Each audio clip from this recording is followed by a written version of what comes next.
السلام عليكم ورحمة الله أخواني أخواتي. اليوم مقطعنا بإذن الله تعالى راح أعطيكم 3 عطور جدا جميلة عجبتني في نزلة عام 2023 كلها من براندات نيش. ما اقتنيتها لسبب واحد فقط، إن سعرها مبالغ فيه، فانتظر ينزل عليها سيل أو يعملوا عليها أوفر وراح أخذها بإذن الله تعالى على سنة جديدة. أول عطور اللي هي من براند ايرون تيرنسي هيوجس او هوجس، اللي هي براند بريطاني. العطر اللي هو اسمه هارد كاندي اليكسير. العطر هذا جدا جميل، نزل 2022 هارد كاندي ونزلوا 2023 الاليكسير. الاليكسير العطر سويتي على فانيلي على عنبري، افتتاحيته جدا حلوة، راح احط لكم صورته.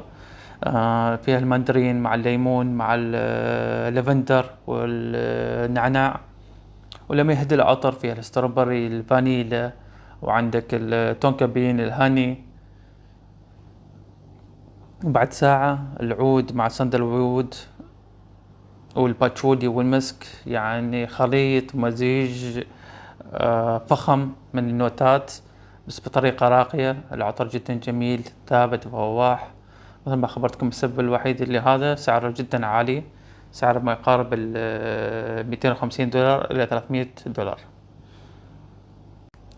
العطر الثاني في القائمة عطر من براند نيش عماني، نزل قبل شهر تقريبا. العطر اللي هو جابولوشن 40، اللي هو التركيز العالي. العطر جدا جميل، العطر عنبري على خشبي. بأمانة الشيء الوحيد اللي ما خلانا هذا بسبب سعره جدا غالي، سعر تقريبا بحدود $400 إلى $450. نوتاتها جدا جميلة، مركز العطر، تحس بالفروت على شجر في البداية افتتاحية، ولما يهدى العطر طبعا نوتة العود مع اللبان مع المسك المشهورة فيها أمواج، مع الورود والباتشولي، أتوقع فيها الهاني أو شالوا عنها الهاني، بس أنا حسيت بالهاني بالعطر هذا. العطر جدا جميل فخم بالنوتات، بأمانة ثباته أكثر من 24 ساعة لللبس. لعيبة فقط سعرها. العطر شتوي ويناسب الجنسين. وآخر عطر في القائمة وأجمل عطر بالنسبة لي نزل 2023 من براند نيش ميسن كريبيلي. العطر هذا جدا جدا جميل، أنا أعتبره لما أقتني بإذن الله تعالى أعتبره من أجمل 3 عطور عندي. بأمانة من أجمل الروائح اللي شميتها، الثبات، الفوحان، اللي هو عود اللي هو عفوا عود ماركوجا.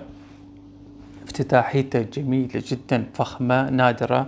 نوتة الباشن فروت بطريقة جدا فخمة مع الزعفران، لما التقت هالنوتتين عطت رائحة جدا جدا فخمة، مع طبعا فروت بشكل عام. ولما يهدى العطر عاد هنا جماليته، يتحول من الفروتي إلى عودي، يعني يعطلك سواب ما طبيعي. بأمانة العطر جدا جدا فخم، تخيلوا فيه العود مع اللذر مع الفانيلا والباتشولي والفروت في الافتتاحية. العطر جدا جدا فخم جدا جميل جدا مميز. العيبة فقط سعره ما يقارب $250 ال50 ملي فقط. هم المايسون كرافيلي ما ينزلوا إلا ال50 ملي. عندك الأشهرهم الهيبسكس، طبعا هذا في نزل جديد، وفي نزل بعد واحد عود ستالون، بس هذا بالنسبة لي عود ماركوجا أجملهم وأفضلهم. بأمانة العطر عطر جدا جدا فخم. راح اختني بإذن الله تعالى، بس أشوف أنتظر من الوكيل ينزلوا عليه عرض بإذن الله تعالى وراح أخذه إن شاء الله. خبرونا وش رأيكم، وش العطور اللي نزلت 2023، أو وش العطور اللي تقتنوها في 2024.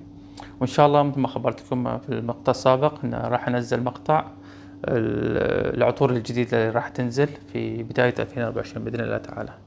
وشكرا جزيلا لكم.